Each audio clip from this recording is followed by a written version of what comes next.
You love like a horny, aggressive tension. I really do, and yet in my life, just sitting on a sofa.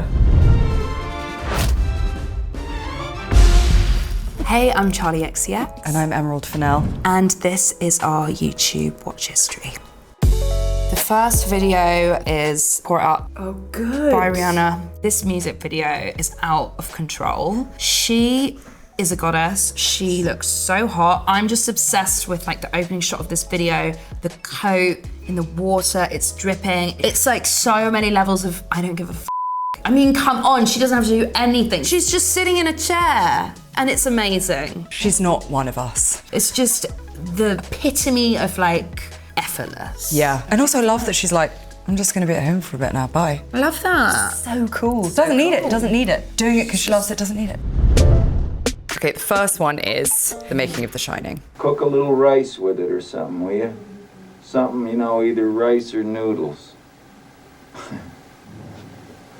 The Shining's my favourite film of all time. Jack Nicholson's my favourite actor. It's Kubrick's daughter, behind the scenes. The dynamic between Jack Nicholson and just the camera, and the kind of sexual tension that he has just brushing his teeth in a room. There's a dedication to seduction that I think that he did, and it's playful and it's creepy. So whenever I'm just trying to like basically think about performance, I'm like, I'm just gonna look at Jack Nicholson for a moment. I am gonna play David Cronenberg's Criterion Closet picks. Ooh. This is a really special film that had a big impact on me. I love him so much. I love him so much. I remember seeing this and just thinking, wow, what a guy. One very particular and interesting film for me was Federico Fellini's La Strada. He talks about La Strada and he tells like a really beautiful story about when he first saw that film and he saw all of these people like coming out of the cinema and how he just like knew in that moment that he had to go and watch it. And I just think the way that he tells the story is just so beautiful. Have you ever been in the closet? They won't let me in that closet. They know that I'll be like, oh, what is this? No, Do you have Clueless? No, well, you know, they bloody should have Clueless in there. No, I'd love to get my mitts in that closet. I reckon they'd let you in, you know. I went in there. This is Celine and Julie Go Boating by Jacques Rivette. I spoke about 4 films in depth and then I sort of was just like scrambling around like throwing DVDs in a tote bag. And you get to take all the DVDs. I know. So this next one is my obsession. It is a documentary on witchcraft. Okay, you're gonna see this here. The beginning of all magical operations is determined imagination. So these are some local witches in the 70s, and what they are doing is they are praying for, I think, Doris, who's needs to have a hip replacement. That's so kind of them. So sweet. Look. She's recently had a slipped disc and she's still suffering with a lot of pain in her back. So when I say that this documentary is something that I watch 5-6 times a year, and it is maybe the centre of everything that I love. Just some local ladies in the nude practicing some very intense witchcraft. Yeah. Because it's the BBC, they take it extremely seriously. You know, so it's very, very po-faced. That's great. And it's one of the most divine comic moments of the world. It also has 15 views and you're 15. This must be a recent upload. Yeah. I mean, I've seen this way more than 15 times this year. This fabulous interview that Lou Reed does with the Australian press. Why do you do this? Because I think the government's plotting against me.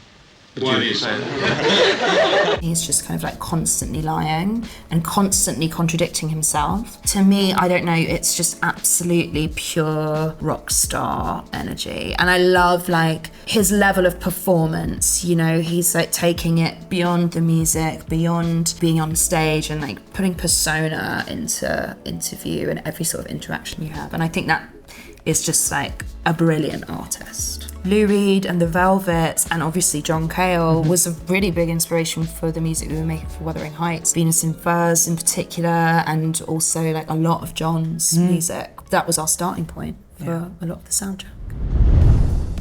Shakespears Sister Stay is the karaoke number I go to most and cannot achieve because it is very much in two ranges, neither of which really I actually have the ability to do. I mean, me neither. And also, what a video. It was the kind of time when people were making music videos that had a narrative. Yeah. We were talking about this vibe, right, from Wuthering Heights. Yeah. It's like, it's sexy, it's dark, it's got a little twist in the end. Just some drama. Oh, so much drama. I'm just looking at her makeup now actually and thinking, know. should I? Would I? This Vivienne Westwood runway video, it's from spring, summer, 94. I've worn Westwood a lot. I was very lucky to have met her as well and spent a bit of time with her. She was just obviously such an icon, such a, you know, purveyor of punk, and she's one of a kind really, isn't she? Like, Yeah, she was radical. There's something so like exuberant and classic and British about this. I'm wearing Vivienne to the premiere. I was kind of like looking here for like references basically. Oh, I'm excited about the dress that you're wearing. Yeah, it's quite big. Good. It's a bit of a nightmare. That's fashion. Emerald, can you find me a video that has you yearning? So this one you will have seen, surely. It's Silver Springs. Buckingham is back on stage. He's back. And the looks, the tension on stage. Oh, I bet. As she is singing, "You'll never run away from the sound of a woman that loves you," it's like Wuthering Heights in its soul. Yeah, true. It's savage, true. it's endless, it's devastating. He's scared of her, but he's also kind of obsessed. It's one of my favorite songs, and it is, I think, this live performance is like beyond anything. And that was our YouTube Watch History.